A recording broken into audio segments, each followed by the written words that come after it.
Hey, everybody. Welcome to our post show. We're excited to be sitting around in these orange chairs and talking about everything we just experienced because it was awesome. How's everybody doing? Great.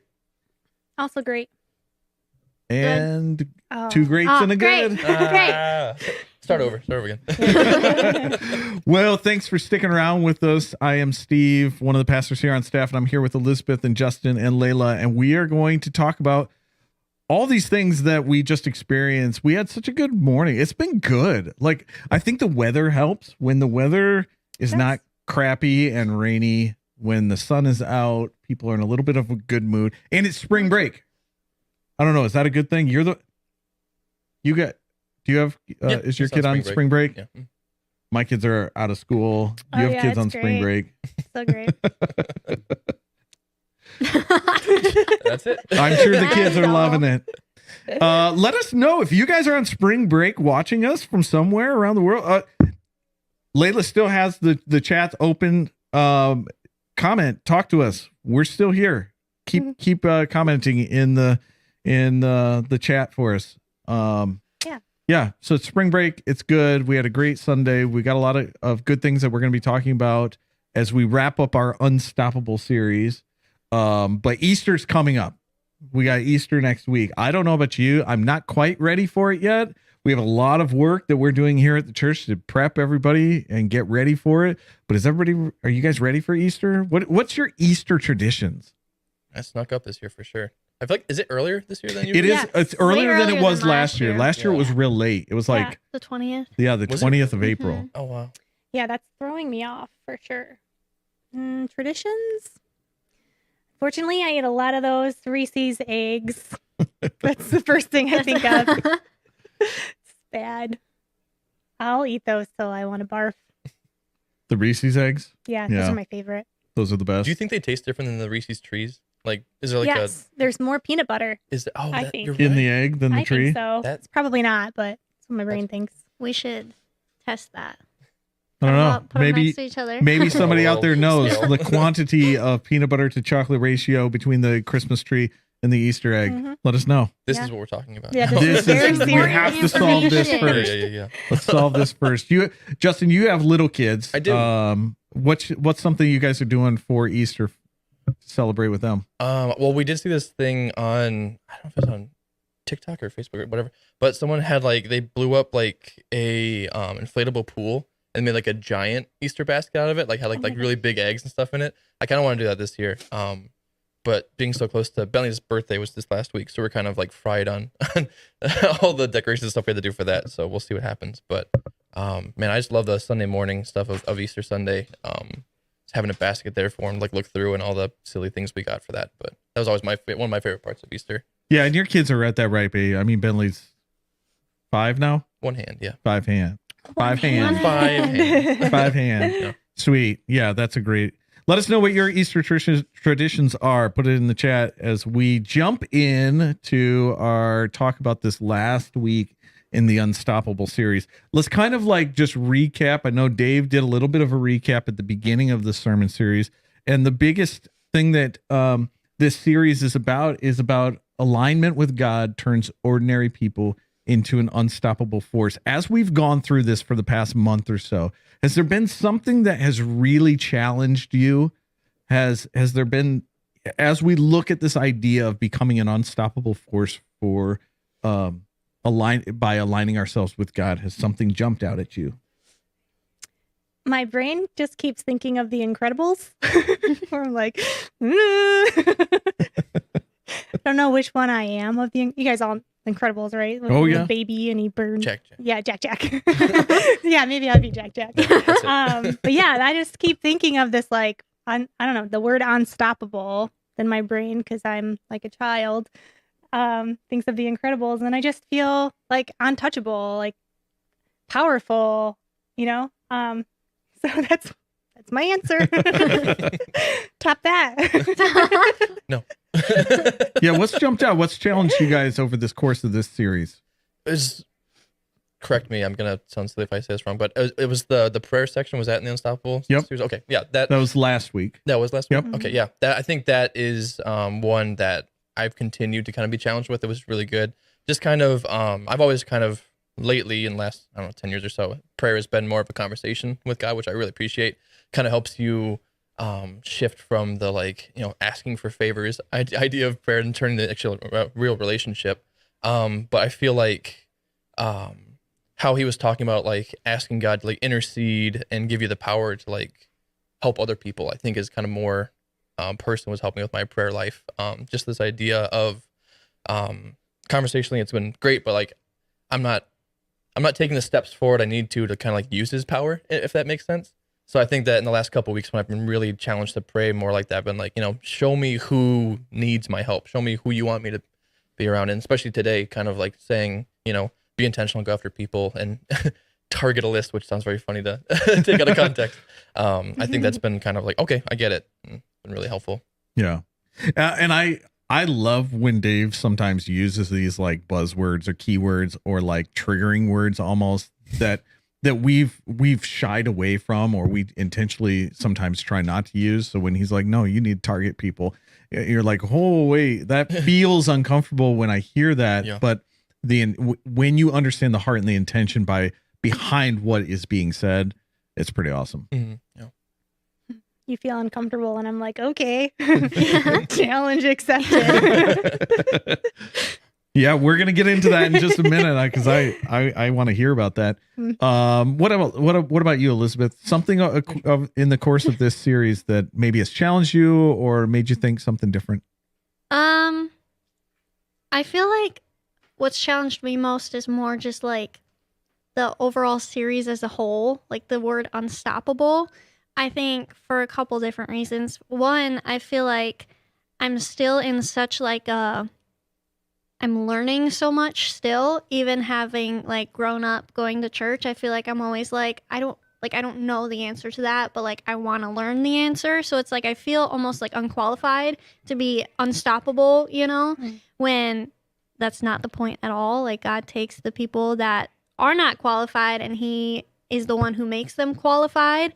So I really liked that little portion from today when Dave was talking about like, what is it, like the maniac in wherever it was, where he just like, he's like, what was he before? He was a crazy dude, and now God used his story in this like incredible way. So like that idea as a whole, to where like I look at my life and I'm like, oh, I have a quote unquote boring testimony, but God can do so much through that, and he can do so much through me even at a younger age than other people, and even at whatever. So like just trying to break down like the idea in my head that it's like God can't use me because I don't know this, or because I haven't gone through this, or because I haven't blah blah blah, has been good for me. Yeah. Just to hear. Good. Yeah, I love that each week brought us back to this idea of aligning ourselves with God. And I think back to that first Sunday when we were talking about the desires of God and the desires of ourselves and what that means. And when we can align ourselves, we realize that there's so much overlap. And there's like, when we truly strip that down to what we truly desire and what God truly desires, when we align ourselves with him, there's so much overlap. And to me, that was like so good, such a good reminder. And it was, it helps me as I look at my life and I look at, if I start thinking about what I truly want out of life, or what I'm truly desiring, or what I'm chasing, or what I'm going after, is that in alignment with what God really wants for me and really has for me? So I think this series has been such a good, like, not reset, but just a good focal point for us to start focusing in on some of these things in our lives that hopefully can help us as we move forward, take them and make those, that application to our life. But let's look at Dave had four points, four kind of like main things that he was talking about today. Let's see if this works. There we go. It finally worked. He had these four main things and he talked about each one. And I want to kind of go through these and figure out which one you feel like you want to put some energy into, like really focus on, even though I think we need to do all of these, right? But which one jumped out at you, and then kind of which one that you want to focus on? So we have develop an evangelism list, feel the urgency but act patiently, leverage your personal evangelistic style, and team up with an evangelistic church. Which one of these did like really stuck out to you as something impactful and is gonna be something you focus on? I like the third one. Mm-hmm. I think that kind of goes with, I really agree with the idea. I think it was Josh Kling shared a video last week. It was a video of a pastor talking about how he kept inviting this guy to come to church with him that he saw like at a gas station. And he was just like, for lack of a better term, like a hillbilly, like just kind of always had like dirty overalls on and came from work. And he was like, no, you got to come. And he eventually was waiting for him because he said he would come to church, and he came, and then the guy never showed up. So he went over to the gas station. He was like, oh, why didn't you show up? He said, oh, I came, but someone said, hey, you got to look your best on Sunday. You can't come here. And like sent him away. And this broke his heart, the idea that they would send someone away from a church, And so I love the idea of, especially Connections being a come as you are church. And I think that so much more shows the idea of how important and impactful the relationship side of evangelism is. Not just I'm going to go out to a bus right now and start shouting at everyone's face saying like, hey, you a Christian? You know where you're going? But you want to, make relationships with people to make them see why they want to be a Christian, why this is such a better option and a great place to be, and what, peace and love give you through Christ. And I think that's just, when I think about my personal evangelistic style, I think that would be I'm very relational. I love getting to know people and reaching out. So I think that's just a good way to go about that. Yeah. And Dave I'm looking at my notes here. He had 5 different types of styles that he talked about. The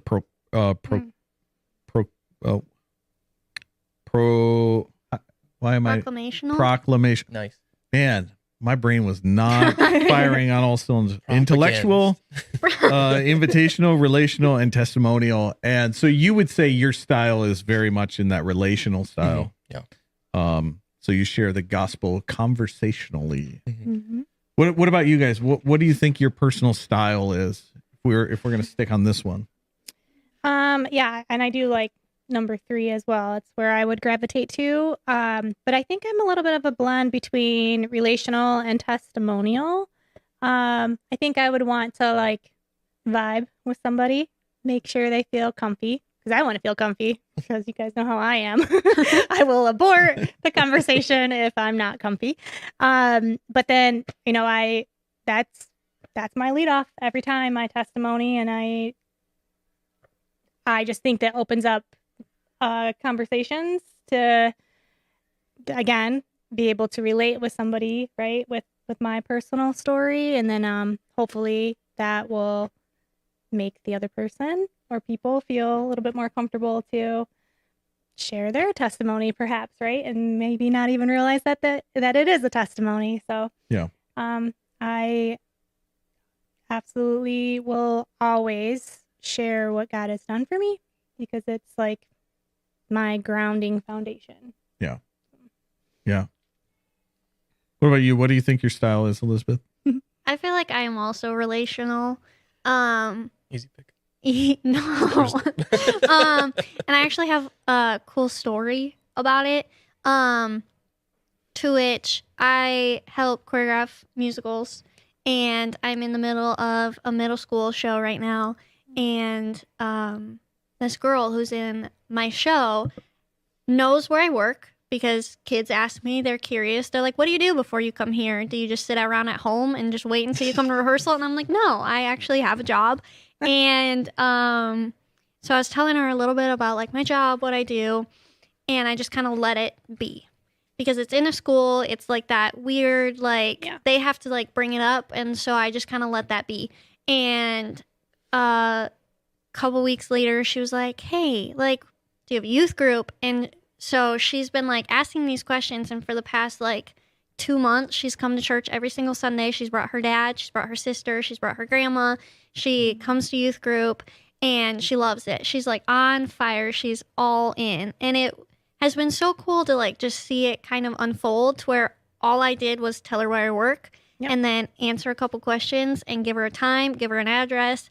And it's been so cool to see. And she'll like send me different like devotionals that she's like been going through, like all this stuff that I'm like, this is so cool.